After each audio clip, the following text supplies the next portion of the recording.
مولانا مرغ کی قربانی کے متعلق بھی کوئی حدیث یا روایت موجود ہے؟ کئی لوگوں نے ایسے لکھ لیا، جیسے ابن رشد بدایات المجتہد میں کئی کہتے ہیں حضرت بلال رضی اللہ عنہ کی نہیں، انہوں نے یہ غلطی ہو گئی کہ انہوں نے نا سبل السلام میں بھی لکھتے ہیں کہ مرغ کی قربانی کی نہیں۔ کہا کیا تھا؟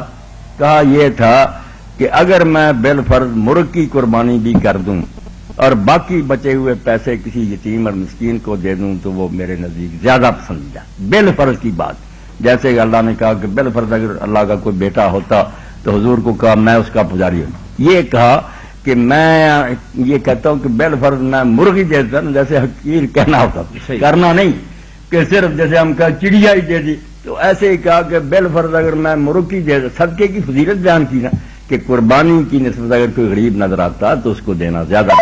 یہ کہا کہ کسی مسکین یتیم کو اگر میں دے دیتا رقم، ادھر صرف یہی مرغی کر دیتا تو یہ میرے نزدیک پسندیدہ تھا، کرنا نہیں تھا نہ کیا۔